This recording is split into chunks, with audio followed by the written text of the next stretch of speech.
Hello students, स्वागत है आपका आपके खुद के यूट्यूब चैनल विज्ञान बुद्धि में, जहां हम क्लास 8th के लिए साइंस सब्जेक्ट की वर्कशीट नंबर 23 करने जा रहे हैं। टॉपिक है हमारा माइक्रो ऑर्गेनिजम्स।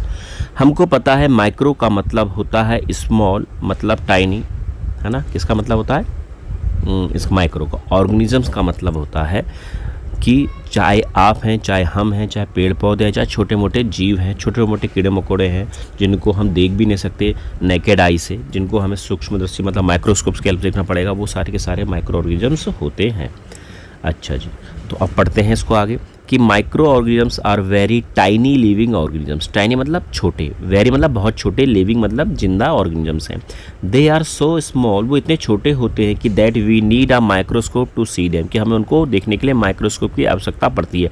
इसीलिए why they are called microbes और माइक्रो ऑर्गेनिजम्स। या तो हम उनको बोल देंगे माइक्रोब्स या बोल देंगे हम उनको micro organisms. They are various types of micro organism around us. तो हमारे पास बहुत सारे अलग अलग टाइप्स के माइक्रो ऑर्गेनिजम्स हैं जो हमको यहाँ पर दे रखे हैं। मेनली ये 4 टाइप्स के होते हैं: बैक्टीरिया, प्रोटोजोआ, फंजाई और ये एल्गी। तो 4 हो गए, क्लियर हो गया। अच्छा जी, एक वायरस भी होता है, पर वायरस भी एक माइक्रोस्कोपिक है, मतलब इसको भी हम माइक्रोस्कोप की हेल्प से ही देख सकते हैं। But are different from other micro organisms, पर ये माइक्रो ऑर्गेनिज्म से अलग होते हैं, ये माइक्रो ऑर्गेनिज्म नहीं कहलाते हैं। A virus is only living when it is inside it's host. Host का मतलब होता है मेहमान, जिसके अंदर ही जाते हैं। देखो, जब किसी को कोई कफ होता है, किसी को कोई बीमारी होती है, वायरल फीवर होता है, उसके अंदर वायरस घुस जाते हैं। तो जिस बॉडी के अंदर वायरस घुसे हैं वो बॉडी होस्ट कहलाएगी। समझ में आ गया। तो कोई भी जो वायरस होता है वो लिविंग, वो जिंदा तभी हो पाता है जब वो किसी की बॉडी के अंदर घुस जाए, किसी होस्ट की बॉडी के अंदर घुस जाए। Otherwise it is considered as non living. अगर वो बॉडी पर नहीं है, बॉडी के बाहर है, एटमॉस्फेयर में है, किसी दीवार पर चिपका हुआ है, तो वो नॉन लिविंग काउंट होगा। इसलिए इसको माइक्रो ऑर्गेनिजम्स नहीं कहा जाता, क्योंकि नॉन लिविंग होते हैं।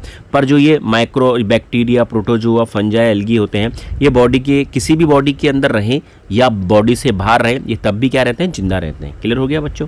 अच्छा स्टूडेंट्स, आगे देखो। इसके अलावा माइक्रो ऑर्गेनिजम्स कहाँ कहाँ रहते हैं?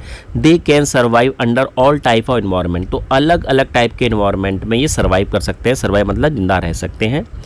कैसे? Ranging from ice cold climate to hot springs. तो ठंडे क्लाइमेट से हॉट स्प्रिंग्स तक रह सकते हैं, गर्म इलाकों तक रह सकते हैं। And desert to marshy land. Desert में रेगिस्तान, मार्शी लैंड में दलदली क्षेत्र। They are also found inside the bodies of any animals like including humans. तो वो हर एक एनिमल की बॉडी के अंदर रह सकते हैं, ह्यूमंस की बॉडी के अंदर भी रह सकते हैं। Some micro organisms grow on other organisms while other exist freely. तो कुछ माइक्रो ऑर्गेनिजम्स और अन्य ऑर्गेनिजम्स की बॉडी पर ग्रो करते हैं, या कुछ माइक्रो ऑर्गेनिजम्स फ्रीली एग्जिट करते हैं, मतलब उन्हें किसी बॉडी की जरूरत नहीं होती। देखो, hot springs, desert, ice cold और इन सॉइल, तो सब जगह ही रह सकते हैं। अरे कुछ क्वेश्चंस हैं, इन क्वेश्चंस के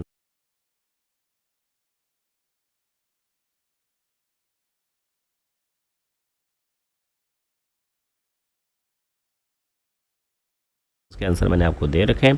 कोई दिक्कत हो स्टूडेंट मुझसे पूछ लेना। Okay bye.